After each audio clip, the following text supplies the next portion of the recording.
જી રિતિકભાઈ, શું કેવું છે? લોકશાહી દેશમાં લોકશાહી બચાવવાના બેનરો લઈને બેસવાનો વારો આવ્યો છે. ભ્રષ્ટાચારી જનતા પાર્ટી સત્તા પર આવવા માટે કોઈ પણ હદ સુધી જઈ શકે છે એવું આખા ગુજરાત રાજ્યમાં આપણે જોયું. જે રીતે ધાકધમકીવાળું વાતાવરણ ઊભું કરીને સરકારી મશીનરીનો દુરુપયોગ કરીને સત્તાના આવવા માટે ભાજપ વલખા મારી રહ્યું છે, ત્યારે એવું સાબિત થાય છે કે ભારતીય જનતા પાર્ટી આખરી ચૂંટણીમાં હારી ગઈ છે. પછી કોર્પોરેશનની હોય કે જિલ્લા પંચાયતની હોય કે તાલુકા પંચાયતની, સમગ્ર ગુજરાતમાં ખાસ કરીને વડોદરા શહેરમાં તો એક પરિવર્તનનું મોજું ફરી રહ્યું છે. વડોદરાની પ્રજાએ મન બનાવ્યું છે કે 30 વર્ષના ભાજપના એક હત્તુ શાસન પર બ્રેક મારવાની છે, કારણ કે આ 30 વર્ષના શાસનમાં ભ્રષ્ટાચાર સિવાય આ લોકોએ કશું કર્યું નથી. ત્યારે આ ભારતીય જનતા પાર્ટીને પ્રજાએ નક્કી કર્યું છે, મન બનાવ્યું છે કે ભાજપને હરાવવાની છે અને કોંગ્રેસે જીતાડવાની છે.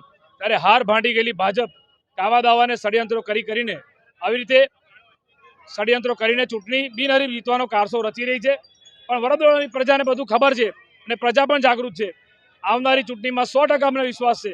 ભાજપના નેતાઓ ગમે તેટલું સામ દામ દંડ ભેદ કરે, પણ વડોદરાની પ્રજાએ નક્કી કર્યું છે કે પરિવર્તન લાવવાનું છે અને કોંગ્રેસને લાવવાનું છે. આખા વડોદરામાં અમારા ઉમેદવારો જ્યાં ફરે છે બધાને બહુ સારો રિસ્પોન્સ મળે છે. દરેક જગ્યાએ વડોદરા શહેરમાં તમે જુઓ, 2 ટાઈમ પીવાનું ચોખ્ખું પાણી નથી મળતું, રોડ રસ્તાની બૂમો છે, ખાડાની બૂમો છે. તમામ મોરચે ભાજપ ફેલ થઈ ગઈ છે અને પ્રજા નક્કી કર્યું છે કે પરિવર્તન લાવવું છે